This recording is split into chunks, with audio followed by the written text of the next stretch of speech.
My name is Mitchell, and we're here in Alaska, new fallen snow.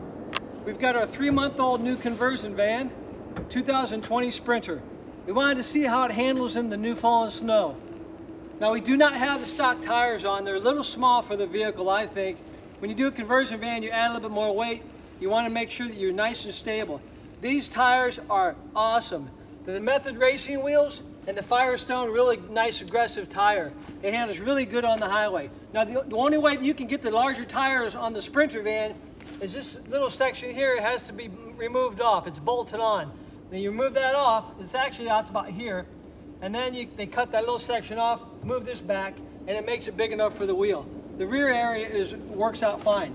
So we're going to go ahead and put it through the moves and see how it handles. The driving capability of the Mercedes-Benz Sprinter van in the wintertime is pretty decent with its stock tires, but we opted to go with the larger tires and larger rims. These are much more aggressive for the snow and back roads. An excellent performer and very smooth feeling on the highway, and they look really cool. One feature I like about the Mercedes-Benz Sprinter van, the 2020, is the cruise control buttons. The cruise control is basically the same as any other vehicle with one exception, and that is the adjustment button. You have up and down. When you push that button up, it will increase 1 mile per hour. When you push it up all the way, it'll increase it 5 miles per hour. So I usually, when I'm cruising down the road, I've got it set for like 60, 65, and then when traffic starts to slow down, I can just push that button down like once, and then it'll drop the speed 5 miles per hour. And it's pretty quick. It's almost like a compression release without the sound. Or if you need to slow down quickly, you can drop it down 1, 2, 3, and that's 15 miles an hour. And it really takes a lot of stress off of driving. When you want to start speeding up again, just pop it up, 1, 2, 3, and you're up another 15 miles an hour. One of the safety features I like of the van is the lane assist. And how that works is when you've got it turned on, it will monitor your driving in between the two lines. If you get off to the right or to the left, it will give you an alarm, and it will slightly press the brake on the opposite side, which will help you to get back on pretty much quicker than you can do.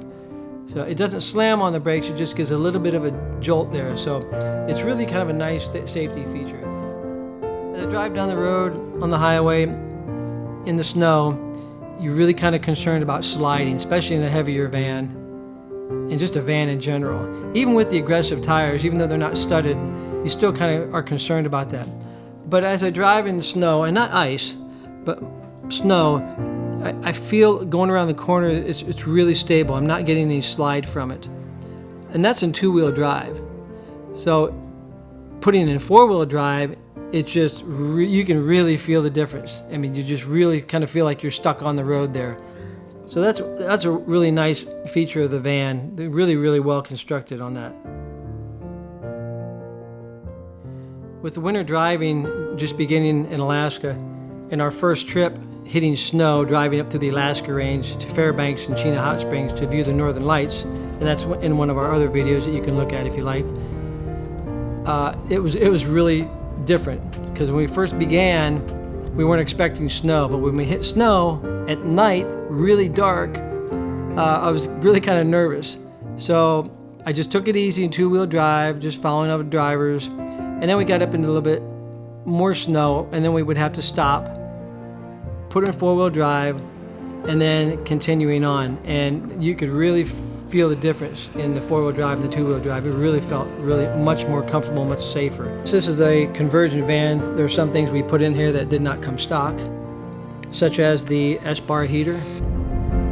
The S-bar heater on the diesel van is just a dream.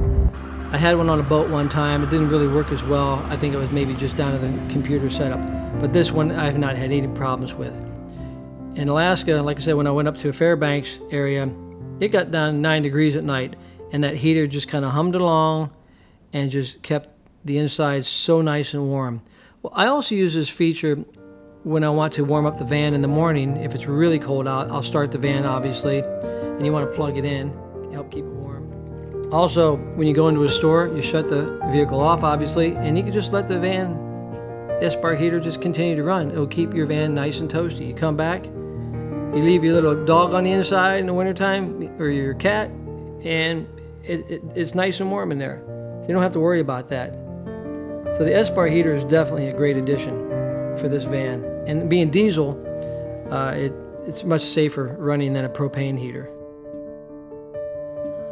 So I'd like to thank you all again for watching this video. And if you enjoyed the content and want to be privy to more van life videos and our adventures up here in Alaska, please subscribe to our channel below and give us a thumbs up. And also, if you enjoyed it, or if you have any questions, please make comments and questions below and ring the bell. That way we can notify you next time we post a video. And we do reply to your comments.